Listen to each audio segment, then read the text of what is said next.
Hello everyone, welcome to my channel. This is going to be my first video on this channel, so let me introduce myself to you. My name is Poonam Jha and I live in Noida. तो अभी 2 दिन पहले मैंने खबर देखी थी जिसमें था कि सोनम कपूर इन दिनों लंदन में है और अपनी फ्रीडम को काफ़ी इंजॉय कर रही हैं।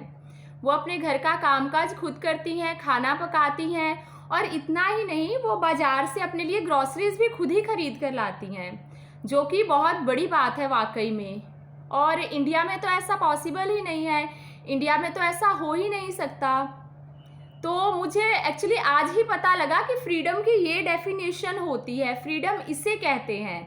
तो उस हिसाब से मुझे रियलाइज़ हुआ कि मेरी मम्मी ने अपनी सारी ज़िंदगी बहुत फ्रीडम से बिताई है, क्योंकि वो अपने घर का झाड़ू पोछा, बर्तन, कपड़े, ये सब काम खुद ही करती थी, 3 टाइम खाना पकाती थी और उसके अलावा हम तीनों भाई बहन को पाल पोस के इतना बड़ा किया उन्होंने। तो उस हिसाब से उन्होंने अपनी पूरी ज़िंदगी बहुत ही फ्रीडम और लिबर्टी के साथ जी है। और मैं खुद भी नोएडा में 3 BHK फ्लैट में रहती हूँ, झाड़ू पोछा मैं खुद करती हूँ, 3 टाइम खाना बनाती हूँ, कपड़े बर्तन ये सारा काम हम लोग खुद ही करते हैं।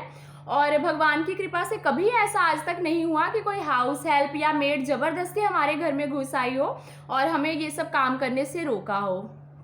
तो वैसे मैंने बहुत देखा है ऐसे इंडिया में, और भी बहुत सारी लड़कियां होती है। यहाँ पे तो आपको अपना घर का काम खुद से होता नहीं है और पता है कि यहाँ पे मेड्स इजीली मिल जाएंगी, तो बहुत स्टेटस सिंबल माना जाता है मेड रखना। और जब वही लोग बाहर की कंट्री में जाते हैं तो वहाँ इजीली मेड्स मिलती नहीं है, तो आपको मजबूरी में सारा काम खुद को करना पड़ता है।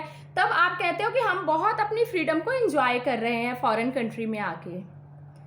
और घर में अगर आप घर का कामकाज कर रहे हो, पसीना बहा रहे हो, तो उसमें आपको शर्म आ रही है ना, क्योंकि तब आप अपनी फ़ोटो खींच के तो डाल नहीं सकते फेसबुक और इंस्टाग्राम पे। लेकिन आप जिम जाते हो, जिम में पसीना बहाते हो, तब आप फ़ोटो क्लिक करके डाल सकते हो इंस्टा पे और फेसबुक पे। उसमें बहुत आपकी अमीरी झलकती है ना कि आप जिम में जा रहे हो, पसीना बहा रहे हो, इतनी मेहनत कर रहे हो।